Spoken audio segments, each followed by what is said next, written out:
బిడ్డను కూడా తీసుకుపోయిండు.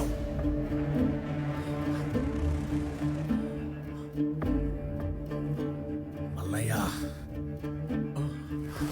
పరువు కోసం ప్రాణమిస్తా, ప్రాణం తీస్తా. నీ కొడుక్కి ఫోన్ కొడతావో నువ్వే దుబాయ్కి పోతావు. నువ్వేం చేస్తావు నాకు ఎరకలే. ఊరంతా ఈ ముచ్చట తెలియకముందే నా బిడ్డ నా ఇంట్లో ఉండాలా. అప్పుడు దాకా ఈ చుట్టాలింటికి పోయిందని చెప్తా. రాలేదనుకో, చుట్టాలు మీ ఇంటికొస్తారు.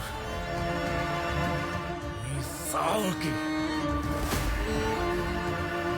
అయ్యా, ఆ రెడ్డల పిల్ల ఊరేసుకుందయ్యా.